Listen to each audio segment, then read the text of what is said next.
SIR আতঙ্কে ভুগছেন কাকদ্বীপের যৌনকর্মীরা। Voter লিস্টের নাম তোলার আরতি।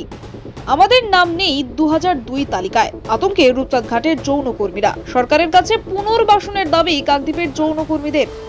রাজ্য জুড়ে শুরু হয়েছে এসআইআর প্রক্রিয়া। বাড়ি বাড়ি গিয়ে তথ্য সংগ্রহ করছে বিএলওরা।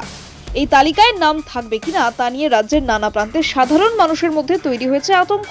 এবার সেই আতঙ্ক পেয়ে বসেছে দক্ষিণ 24 পরগনার কাকদ্বীপ ব্লকের পশ্চিমপাড়া সংলগ্ন রূপচাঁদঘাটের যৌনকর্মীদেরও। প্রায় অর্ধ শতাব্দী ধরে এই এলাকায় বসবাস করছেন প্রায় 35 জন যৌনকর্মী। এদের অধিকাংশই দারিদ্র্য, পারিবারিক নির্যাতন ও অসহায়তার কারণে এই পথে নামতে বাধ্য হয়েছেন।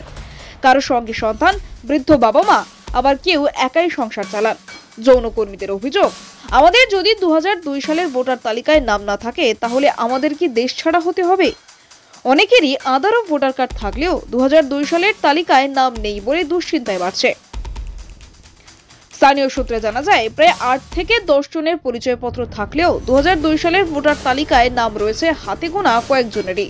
ফলে বাকিদের মধ্যে তৈরি হচ্ছে তীব্র অনিশ্চয়তা ও মানসিক চাপ। স্থানীয় বিশিষ্ট নাগরিকদের দাবি, সরকারের উচিত এই যৌনকর্মীদের পুনর্বাসনের ব্যবস্থা করা, যাতে তারা সমাজের মূল স্রোতে ফিরতে পারেন। এসআইআর প্রক্রিয়া শেষ হলে দেখা যাবে কারা তালিকায় থাকলো আর কারা বাদ পড়লো। তবে আপাতত আতঙ্কেই কুরে কুরে খাচ্ছে রূপচাঁদঘাটের এই সমাজচ্যুত নারীদের মন। দক্ষিণ 24 পরগনা থেকে গোপাল সিলের রিপোর্ট, ডিএন নিউজ বাংলা। ইতিমধ্যে এসআইআর হচ্ছে, আপনারা এই যে পাড়ার যারা মায়েরা রয়েছেন, আপনারা কতটা আতঙ্কে রয়েছে? আমরা খুব ভয়তে আছি। কেন, কি ভয় হচ্ছে আপনাদের? ভয় হচ্ছে আই কার্ডটা কাটা পড়ে যাবে, ওইটাই ভয়। আই কার্ডটা কাটা পড়ে যাবে, বাল বাচ্চা নিয়ে কোথায় যাব? থাকার বাসা নেই, কিছু নেই, ভাড়া বাড়ি থাকি। কতদিন এখানে আছেন আপনি? আমরা আছি প্রায় অনেক বছর, অনেক প্রায় 20-22 বছর, 20-22 বছর। আরো বেশি হবে এটা। এটা 20-22 বছর আছেন। মূলত আপনাদের বাড়ি কোথায়? আমাদের বাড়ি জয়নগরে। এখানে কাছাকাছি রয়ে আছে। বাবা মার কারো ভোটার লিস্ট নেই? বাবা মার ভোটার আমার লিস্ট ছিল, কিন্তু এখন পাচ্ছি না। কোথায় হারিয়ে গেছে, বন্যা হচ্ছে, জল ঝড় বৃষ্টি হচ্ছে, কোথায় কি আছে এখন খুঁজে পাবো আমরা ওইগুলো? এর জন্য আপনারা সরকারকে কি বলবেন? আপনারা সরকার যাতে আমাদের ভোটটা না কাটে, এর জন্য। আপনারা এখানে ভোট দেন? হ্যাঁ, ভোট দিই। এখানে কতজন থাকতে পারে, আনুমানিক কতজন আছে আপনাদের? হ্যাঁ, পাড়ার মধ্যে প্রায় গেটে 25-30 জন মতন হবে।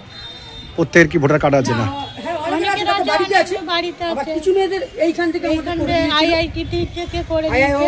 আইআই অফিস আছে না, ওখান থেকে অনেক আতঙ্কে ঠিক আছে। মানুষের হয়তো চিন্তা ভাবনা, ঘুম টুম নেই, অনেকের বিভিন্ন রকম টেনশন আছে মানুষের। আপনারা কতজন এখানে আছেন? এখানে আছে তো অনেকজন, কিন্তু অনেকের বাড়িতে ভোটার আছে, অনেকের এইখান থেকে ভোটার সবার হয়েছে। এখানে আপনার কি ভোটার হয়েছে? হ্যাঁ। কত সালে? ওই তো বললাম 2023 থেকে আমরা ভোট দিচ্ছি। মানে 2002টা নেই? না, সরকার তো দেখতেই হবে, না দেখলে আমরা চলবো কি? আমাদের পরবর্তীকালে কি হবে বল? আমরা একটা ব্যাংকের বই করতে পারবো না, একটা কোনো কিছু করতে পারবো না, ওগুলো যদি কেটে বেটে দেয়। ঠিক আছে, আপনার কি আমাদের আমার কী করবো বলো? কোনো কর্মী ঠিক আছে, আমাদের জন্য তাদের চিন্তা ভাবনা তো তাদের নিতেই হবে, না নিলে বা হবে কী করে? ঠিক আছে, আমরা তো এই ব্যবসা করে দেহ বিক্রি করে খাওয়া হয়। এটা থেকে আপনার সংসারও প্রতিপালন করছেন? বাল বাচ্চাকে খাওয়াতে হচ্ছে, বুড়ো মাকে খাওয়াতে হচ্ছে। এই জায়গাটার নাম কি? এই জায়গাটা পশ্চিমপাড়া।